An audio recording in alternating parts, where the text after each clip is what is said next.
नीलेश जी, मेरे मन में और एक प्रश्न आ रहा है जो लगभग मुझे ऐसा लगता है सभी के मन में एकदम दृढ़ता से बैठा हुआ है।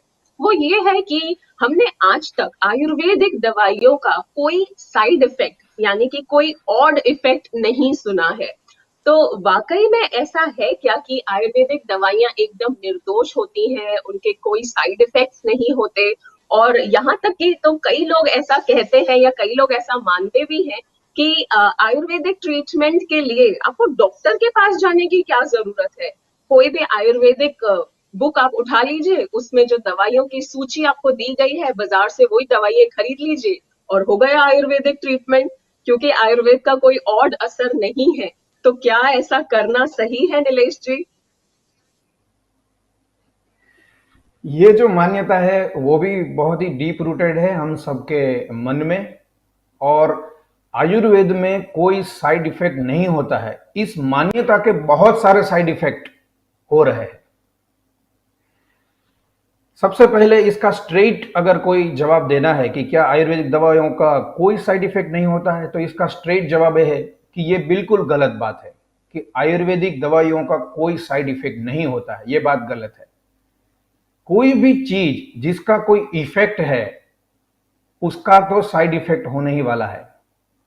अगर वो दवाई है, अगर वो हमारे शरीर में कोई भी असर दिखा रहा है, तो अगर उसको गलत तरीके से अगर हमने यूज किया तो उसका साइड इफेक्ट तो होने ही वाला है। तो ये बात बिल्कुल गलत है कि आयुर्वेद का कोई साइड इफेक्ट नहीं है। हाँ, ये बात सही है कि उनके साइड इफेक्ट इतने सीरियस नहीं है, इतने डीप रूटेड नहीं है कि जिससे कि हमें बहुत ही परमानेंट डैमेज हमें बॉडी में हो जाए, लेकिन साइड इफेक्ट बिल्कुल नहीं है, ये बात गलत है।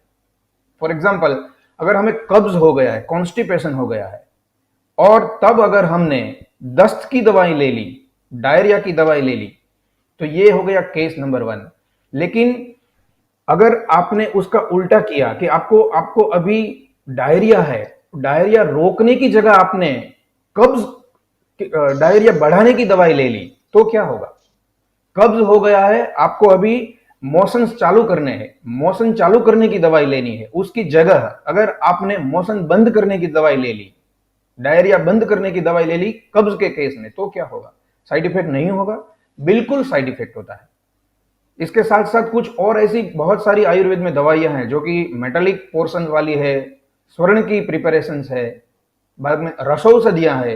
ये सारी दवाइयां ऐसी है कि किसी पर्टिकुलर टाइप ऑफ डिसीज में आदमी की प्रकृति को देख के और एक स्टिपुलेटेड टाइम के लिए, कुछ एक निर्धारित समय के लिए ही देनी चाहिए।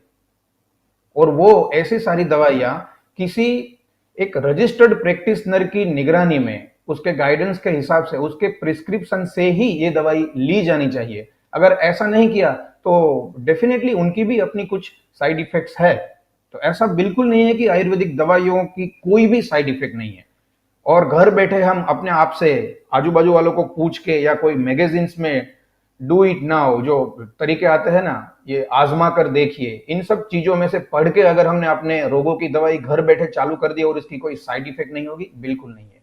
और यही एक बहुत बड़ा कारण है कि ऐसी मान्यताओं की वजह से हम जब सेल्फ मेडिकेशन कर लेते हैं, घर बैठे अपनी किसी भी बीमारियों का इलाज हम अपने अपने जो मान्यताओं के हिसाब से किसी को पूछ पाछ के शुरू कर देते हैं, तो कई केसेस में आपको दिखाई देगा कि आदमी को बीमारी दूर होना तो दूर रहा, दूसरा बहुत बड़ा इश्यूज खड़े हो गए। तो ये बात बिल्कुल गलत है कि self medication is no more safe. किसी भी सिस्टम ऑफ मेडिसिन में आप जाइए, सेल्फ मेडिकेशन है वो आपको नुकसान दे सकता है।